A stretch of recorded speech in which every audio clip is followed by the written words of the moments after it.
बाहवां दे नाल बाहवां सावां दे नाल बिल्लाहि मिनश शैतानिर रजीम बिस्मिल्लाहिर रहमानिर रहीम। सबसे पहले शेर हकीकतन तौहीद दा कि ओ हर दी सुनदा है हर वेले,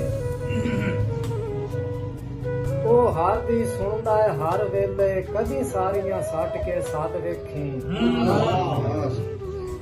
कदी सारियां सट के सद वेखी।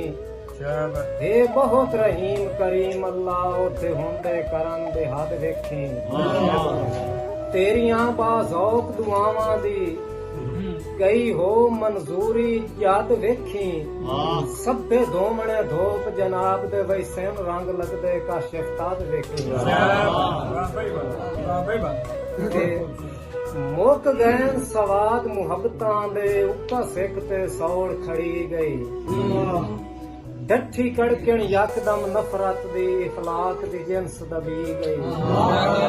लालच दी काशिफ सूली ते हर बशर दी जान टंगी गई। इंज कीतन हमले खुद गर्जी सच्चे रोज मरी गई। के जदा उठदन शोले गुरबत दे कख भरम दे साड़ छुड़ेंदे।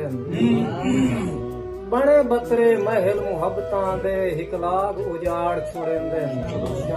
सा सुख दा लैन भी नहीं देंदे, सूली हिजाती चाड़ छुड़ेंदे। जो बंदे काशिफ आप करोड़ दे होंदे हालात बिगाड़ छुड़ेंदे।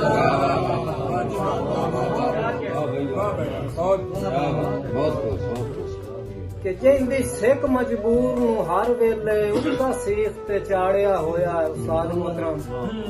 कि जिंदी सिख मजबूर नू हर वेले उका सीख ते चाड़िया होया है। मेरे नाल उसे हमदर्दियां दा कुइयों वर्का ही पाड़िया होया।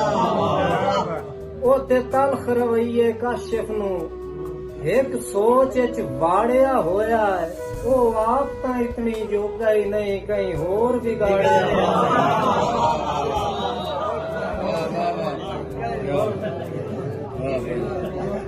ओ आप तां इतनी जोगा ही नहीं कहीं होर बिगाड़िया होया है।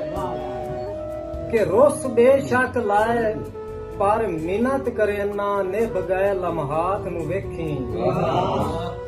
पक्की कसम मुलाकातां दी बेली हिक हिक रात नू वेखी।